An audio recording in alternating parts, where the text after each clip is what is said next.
What I thought about life insurance versus what I know now.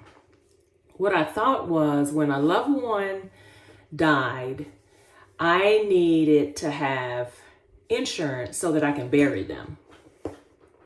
Here's what I found out. Once a loved one dies, who I'm maybe depending on, their income dies with them.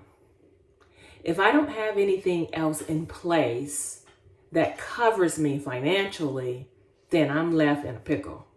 Example, if you are a husband and a wife team and the both of you are dependent on both incomes, if one of you pass away, that whole income goes away as well. The way insurance was set up was for you to be able to properly protect your family financially until you accumulate your own wealth and you no longer need insurance, which is what we call self-insured. So what does that look like? You buy about 6 to 10 times your annual income. So if you make $40,000 a year, 10 times that is $400,000. $400,000 in life insurance, especially term life insurance, especially if you're young and healthy, is very inexpensive a month, right? Well, if something happens and the insurance agent delivers you a $400,000 check, then you can pay off a car, you can pay off a house, you can put the rest of that money away into a good growth mutual fund account so that that income can accumulate and grow over time, and you can live off the interest of that money for the rest of your life. That's if you do that the right way. Now, if you don't have that in place and one of you die, then you're in a pickle.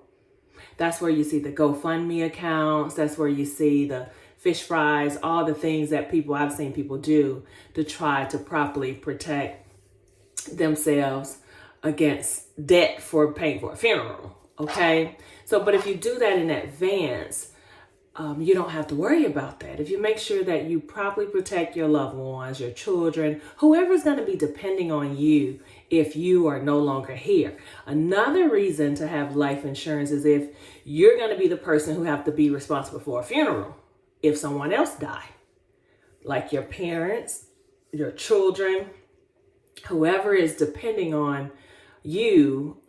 Whoever would be dependent on you to pay for a funeral if they die. You want to make sure that person has life insurance. Okay?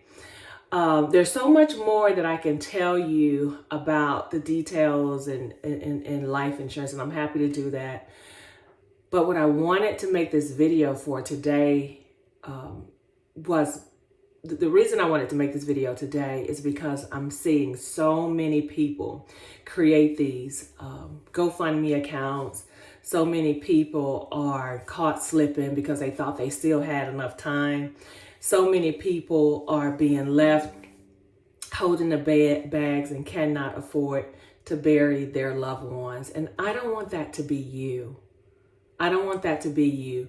Make a good decision today and make sure your family is properly protected with the right type of life insurance. Make sure you don't leave anybody holding the bags. If somebody has to take care of your children, if you died prematurely, make sure they have the funds and resources to do that. A funeral only costs about $7,000 to $10,000, sometimes a little less, sometimes a little bit more, depending on where you go. Okay, but nonetheless, when that's spent, somebody still has to buy food, shelter, and all those things for the people that you're leaving behind.